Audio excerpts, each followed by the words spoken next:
જય શ્રી કૃષ્ણ વિદ્યાર્થી મિત્રો, કેમ છો બધા? મજામાં? ઇનોવેટિવ સ્કૂલ ધોરણ 6 વિષય સામાજિક વિજ્ઞાન પાઠ 9 આપણું ઘર પૃથ્વી. આ પાઠમાં આપણે આગળના વિડીયોમાં રેખાંશ અક્ષાંશ વિશે માહિતી મેળવી હતી, તો આજે આપણે આગળ તેમાં માહિતી મેળવીશું. જીપીએસ એનું આખું નામ છે ગ્લોબલ પોઝિશનિંગ સિસ્ટમ. જીપીએસનું આપણે આખું નામ જાણ્યું કે ગ્લોબલ પોઝિશનિંગ સિસ્ટમ. આના દ્વારા મોબાઈલ ફોન અને ગૂગલ અર્થ મારફતે આપણને કોઈ પણ સ્થળના અક્ષાંશ અને રેખાંશ જાણવા મળે છે. તો કે જીપીએસ દ્વારા આપણને મોબાઈલ ફોનમાં કોઈ પણ સ્થળના રેખાંશ અને અક્ષાંશ જાણવા મળતા હોય છે. ઇન્ટરનેટની સુવિધાવાળા મોબાઈલ વડે જે તે સ્થળના અક્ષાંશ અને રેખાંશ મેળવી શકાય છે. આજે તો આ સિસ્ટમ દ્વારા અક્ષાંશ અને રેખાંશ ખૂબ જ જાણવા સહેલા છે. તો આપણે જોઈએ તો બધાની પાસે મોબાઈલ હોય છે, તેમાં ઇન્ટરનેટ હોવું જરૂરી છે. ઇન્ટરનેટ દ્વારા જ આપણે મોબાઈલ ફોન વડે આવા અક્ષાંશ અને રેખાંશ મેળવી શકીએ છીએ. ઇન્ટરનેટ ના હોય તો ન મેળવી શકીએ. આ તમે ફોટો જુઓ છો તે આપણે જોઈએ કે મોબાઈલમાં આવી રીતે જીપીએસનું દેખાડતા હોય છે, લોકેશન ને એ બધું તેનો ફોટો છે. ત્યારબાદ આપણે જોઈએ તો મુખ્ય રેખાંશ વૃત્તો, તેના વિશે માહિતી મેળવીશું. તેમાં બે મુખ્ય રેખાંશ વૃત્તો છે.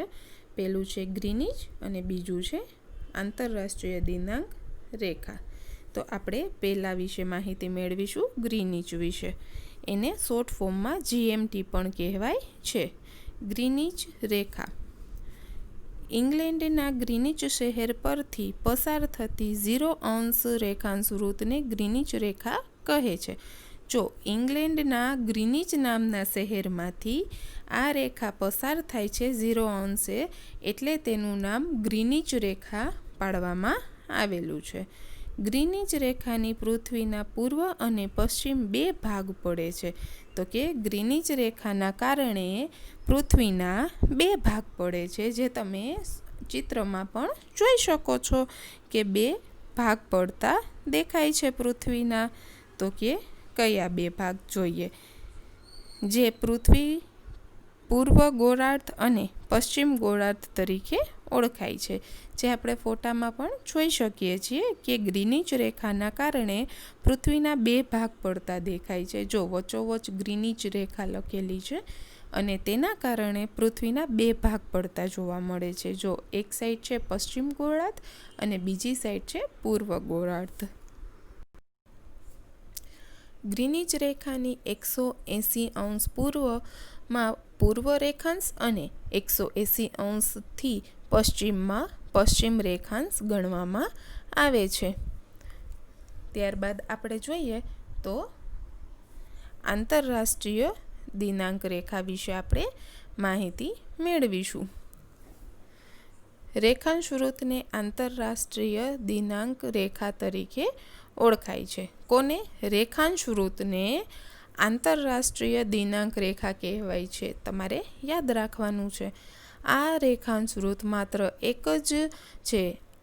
આ રેખા ઓળંગતા તારીખ અને વાર બદલાઈ જાય છે. જો બાળકો, આ રેખાને ઓળંગીએ આપણે એટલે તારીખ અને વાર બદલાઈ જતા હોય છે. તો તે કેવી રીતે તે જોઈએ. તે પેસિફિક મહાસાગરમાંથી પસાર થાય છે. જો આ તમે જે જોવો છો આડા વાંકા ચૂકી જે ગોળા ઉપર છે, આપણે પૃથ્વીના ગોળા ઉપર આ વાંકા ચૂકી જે રેખા છે એ આંતરરાષ્ટ્રીય દિનાંક રેખા છે અને તે પેસિફિક મહાસાગર પરથી પસાર થાય છે. તમારે યાદ રાખવાનું કે કયા મહાસાગર ઉપરથી પસાર થાય છે? તો કે પેસિફિક મહાસાગર પરથી પસાર થતી જોવા મળે છે. તે કેટલીક સ્થળે બરાબર 180° પર નથી, વાંકી ચૂકી છે. તેનું કારણ એ છે કે જો તેને સીધી દોરવામાં આવે તો એક જ દેશમાં કેટલાક ટાપુ ઉપર એક જ દિવસે બે 2 વાર અને 2 તારીખ ભેગી થઈ જાય છે. એટલે કે તમને જે આ જોવા મળે છે વાકી ચૂકી, તો તમને એવો મનમાં પ્રશ્ન થતો હશે કે આ રેખા વાકી ચૂકી કેમ છે? તો એનું કારણ એ છે કે જો કોઈ પણ સીધી રેખા જાય તો અમુક જગ્યાએ, અમુક સ્થળે, અમુક ટાપુ ઉપર એક જ દિવસે 2 વાર અને 2 તારીખ ભેગી થઈ જતી હોય છે. તેના કારણે આ વાકી ચૂકી જોવા મળે છે. કેટલીક જગ્યાએ એક ટાપુ પર બીજી તરફ જતાં તારીખ બદલાઈ જાય અને સમય તથા તારીખનો ગોટાળો થાય છે. આ નિવારવા આ રેખાના માર્ગમાં આવતી જમીન બાજુ પર રાખીને તેને સમુદ્ર તરફ ફેરવી છે. એટલે કે તે વાકાચૂકી છે. એટલે કે અમુક જગ્યાએ તે એક જ સમયે અને એક જ તારીખ બતાવતું હોવાના કારણે તેને જમીન તરફથી સમુદ્ર તરફ દોરેલી છે. એટલા માટે આ જે લાઈન છે તે વાકાચૂકી રેખા જોવા મળે છે. ત્યારબાદ આપણે જોઈશું કટિબંધો વિશે આપણે માહિતી મેળવીશું. બાજુની આકૃતિ પરથી પૃથ્વીના તાપમાન, પ્રકાશ, ગરમી અને ઠંડીના આધારે સ્પષ્ટ રીતે જુદા જુદા વિભાગોમાં વહેંચી છે, જેને કટિબંધ કહે છે. વધારે તેમજ ઓછા પ્રકાશ અને ગરમી મેળવવા ભાગને નીચે મુજબ 3 વિભાગોમાં વહેંચેલા છે. જો બાળકો, તમારી ટેક્સ્ટબુકમાં કટિબંધોની જે બાજુમાં આકૃતિ આપેલી છે એ આ ફોટામાં આકૃતિ છે એ તમારી બુકમાં બાજુમાં આપેલી હશે. બરોબર. હવે ત્યારબાદ આપણે જોઈશું તો કે કટિબંધોના પ્રકારો છે. જો આવું પણ તમારા ટેક્સ્ટબુકમાં આપેલું હશે કે ઉષ્ણકટિબંધ, તો કે તેમાં અતિશય ગરમી પડે છે.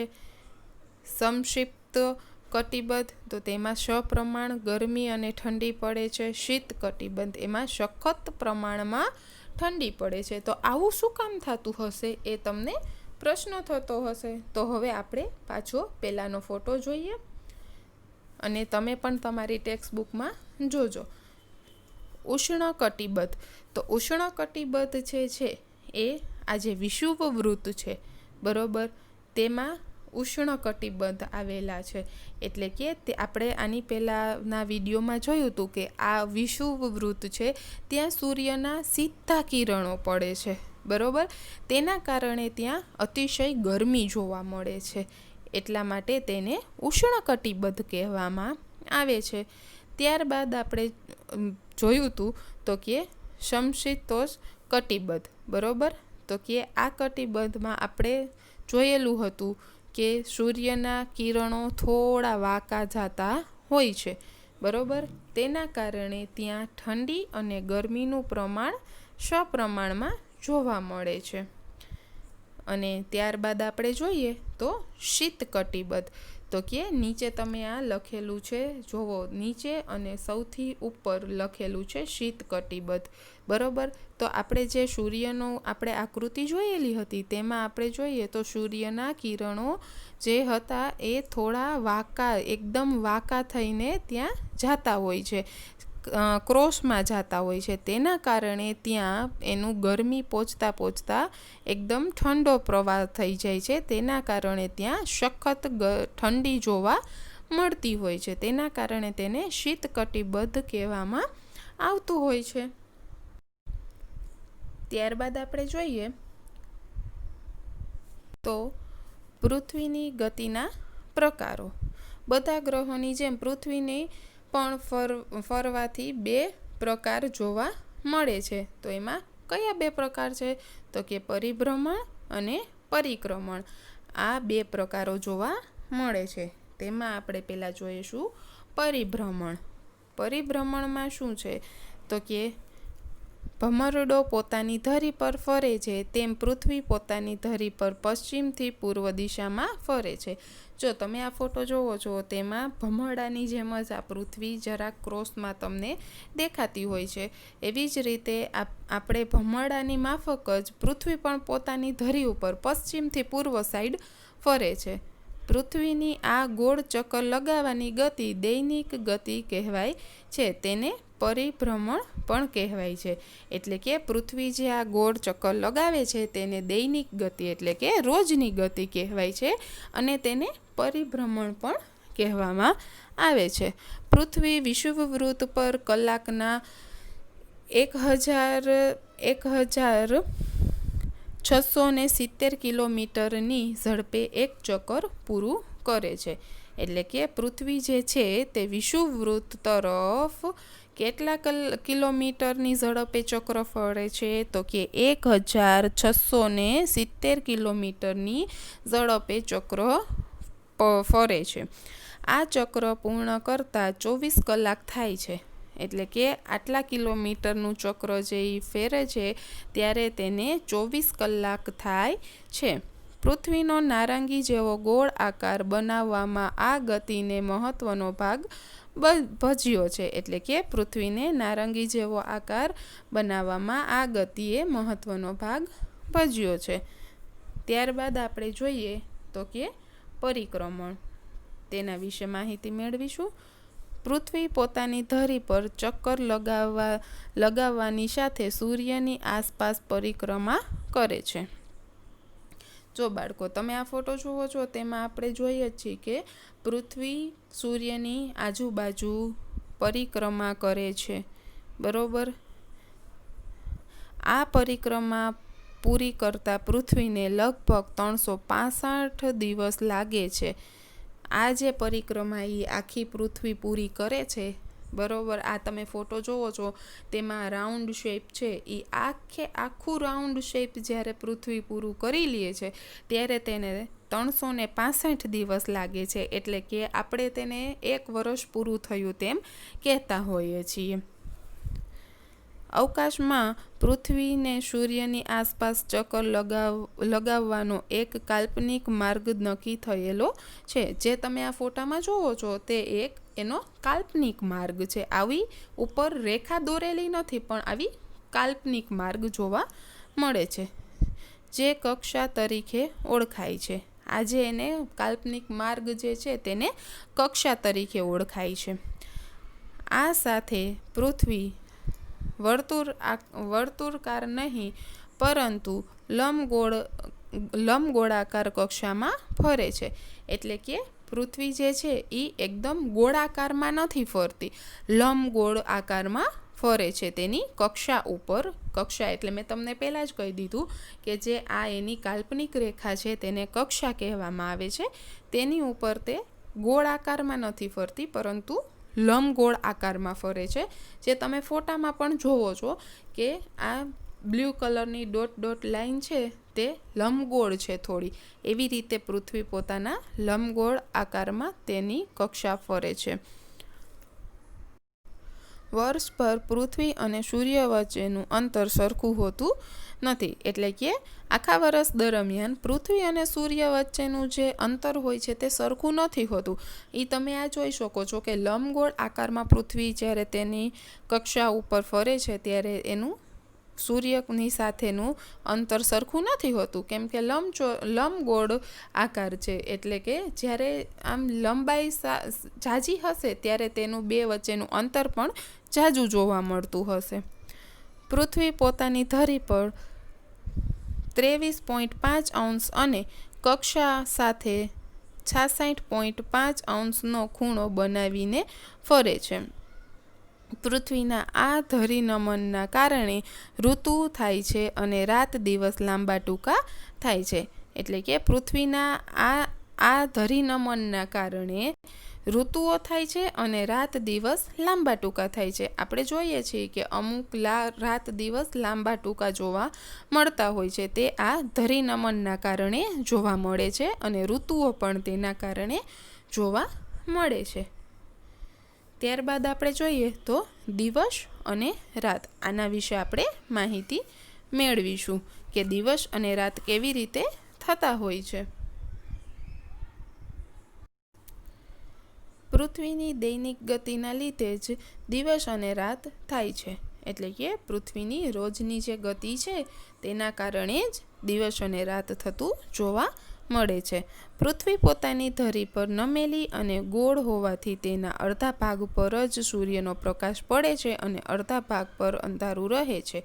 જો બાળકો, તમે જે આ ફોટામાં જુઓ છો એમાં પણ આપણને દેખાય છે કે પૃથ્વી પોતાની ધરી પર અડધી નમેલી હોય છે, થોડી નમેલી હોય છે. તેના કારણે દિવસ અને રાત થતાં જોવા મળે છે. એટલે કે સૂર્યની સામેનો જે ભાગ હોય છે, જે તમે આ ફોટામાંય જુઓ છો કે જે સૂર્યની સામેનો ભાગ હોય છે ત્યાં દિવસ હોય છે. એટલે કે સૂર્યના કિરણો પડવાના કારણે ત્યાં દિવસ જોવા મળે છે. અને જે પૃથ્વીનો પાછળનો ભાગ હોય છે, એટલે કે સૂર્યના કિરણો ત્યાં પડતા નથી, ત્યાં રાત હોય છે. જો લખેલું છે નાઇટ અને ડે, એટલે સૂર્યની સામેના ભાગે દિવસ હોય છે અને પૃથ્વીના પાછળના ભાગમાં રાત જોવા મળે છે. પૃથ્વી ફરતી ન